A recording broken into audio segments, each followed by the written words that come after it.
Hello everyone welcome to my blog. So अहिले म morning walk जाँदैछु। त्यसपछि यसो भिडियो बनाउँदै गएको है। अनि छट्ट यहाँ सानो फुल छ, फुलमा चट्ट मैले भिडियोहरू बनाइसकेँ। त्यसपछि अब म अहिले यसो फ्रेस भइरहेको छु। यसरी होइन भिडियो बनाउँदै फ्रेस भएको हेर्नु है। अनि त्यसपछि अहिले एउटा राम्रो रातो फुल देख्यो। त्यसपछि मैले पनि भिडियो खिचिहालेँ।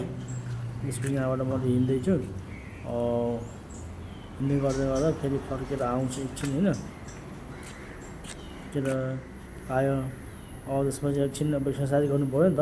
अनि पुसअप गरेर गर्दै अब धेरै दिन भइसक्यो अब नगरेको। अनि तुरन्तै थाकिसक्यो कि धेरै गर्न सक्दैन। तर पनि अब पहिला जहिले पनि गर्थ्यो नि त, अहिले गर्न सकेको छैन। सो अहिले म गरिरहेको छु, 5 मिनट जति गर्छु है। त्यसपछि 5 मिनट भइसकेपछि एकछिन अब फेरि जिउ तन्काउनु पऱ्यो। सो अहिले म फेरि अब जिउ तन्काउँदैछु नि त। जिउ तन्कायो अलि हात खुट्टा होइन यसरी गर्नु पऱ्यो नि त, नगरेर हुँदैन।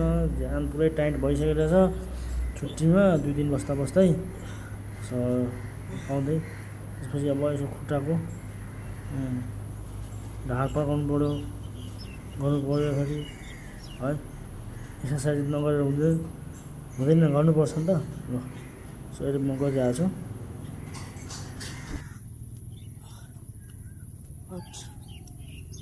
धेरै बस्नु आउँछु यस्तो हुन्छ। सधैँको अब छुट्टी हुँदैन सधैँ गर्नलाई, त्यही भएर सधैँ गर्न सक्दैन।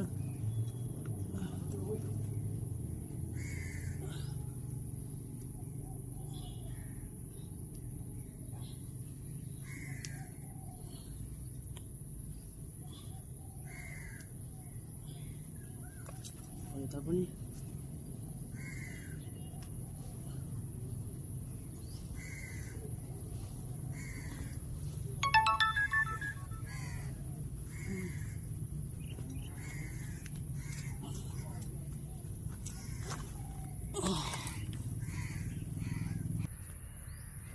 सो फेरि म यसमा होइन अब यसमा सरी एक्सर्साइज गर्नुपर्छ एकछिन। यसमा पनि एकछिन गर्दैछु।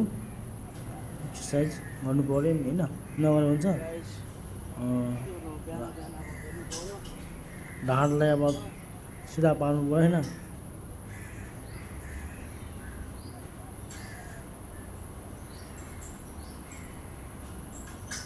एकछिन यहाँ पनि गर्छु।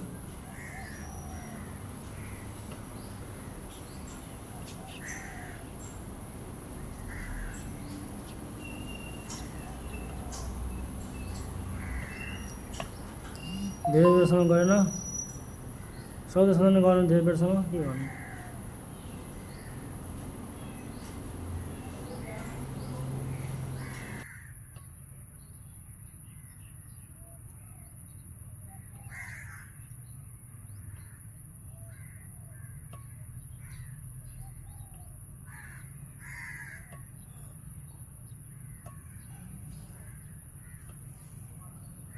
धेरै गर्न सक्दैनौ।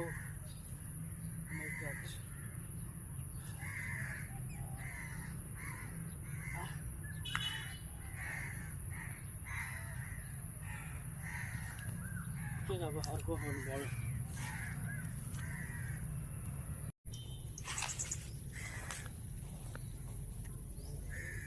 अब यहाँ गएर एकछिन होइन कम्मर घुमाउनु पऱ्यो। अनि त्यही कम्मर घुमाउँदैछु।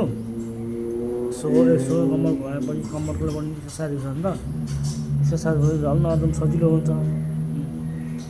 अब त्यहाँ पनि 5 मिनट जति गर्छु, त्यसपछि गर्दिनँ है। त्यही हो।